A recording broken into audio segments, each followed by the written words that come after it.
Hi guys, kumakain ba kayo nito? Sarap to.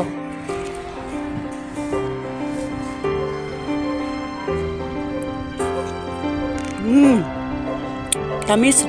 Tamis. Tamis niya.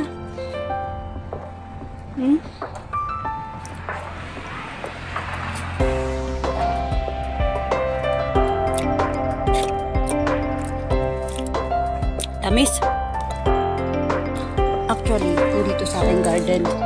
Garden to ng kaibigan ng mga tandang lagi nagbibigay ng mga vegetables. Marami siyang tanim. Ayan, mga kamatis. Dami yung tanim, repolyo. Tinawag niya ako. Taraw ako dito mag-harvest. Kaso wala siya. Ewan ko nasaan. So, ayun. Kain muna ako ng berries. Ay naku guys, ang tagal niya. Naubos ko na yung berries. Pitas ulit tayo. Tamis talaga.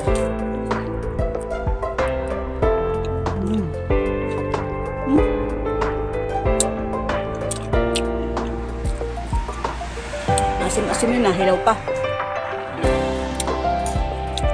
Alay, ang tagal. Medyo maputik dito. Kasi nagdilig siya. So, ang dami niyang tanim guys. Repolyos. Yan, nagtatanim siya tapos pinamimigay niya sa church, sa kapatid niya. Then, dyan sa amin. Okay, I'm waiting. Andiyan na siya.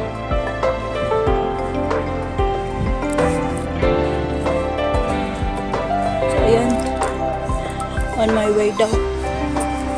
Daming kamatis. Diba? Lalo na dun. Lalaki ng kamatis. Oh, ayan, may basket ako. Pinagdala niya ang basket. Oh, daming kamatis. Diba? Sarap yun. Oh. Sa bagoong na maanghang, oh. Yun, oh. Dami kamatis. Dami niyang tanim. Malawak ang kanyang garden. Yan. Ang gandun pa sa kabila. So, ito yung pinakagusto ko. Berries. Sobrang tamis. Mangingi nga ako. Guys, ayan na siya. Yung kaibigan ni Mark. Are you taking photos of my garden? Nah, it's beautiful. Are you sure? Huh? You see me on my own sometimes, not every Saturday. This guy from Oh. Vietnam, and I'm on my own, and you know I'm 74. I'm not a young man. You like gardening, ne? I do my best because I love what I'm doing. Yes. I'm coming to meditate. Do you feel relaxed? Come and take a photo with me. I will bring the basket. So, ayun. Actually, Bibigay siya ng kamatis. We'll put the tomatoes separately. Ella, you put them in.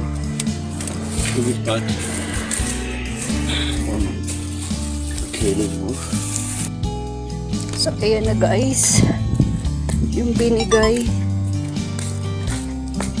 sa amo ko. Gagawin siyang kubepia. Pambalot sa rice na may meat.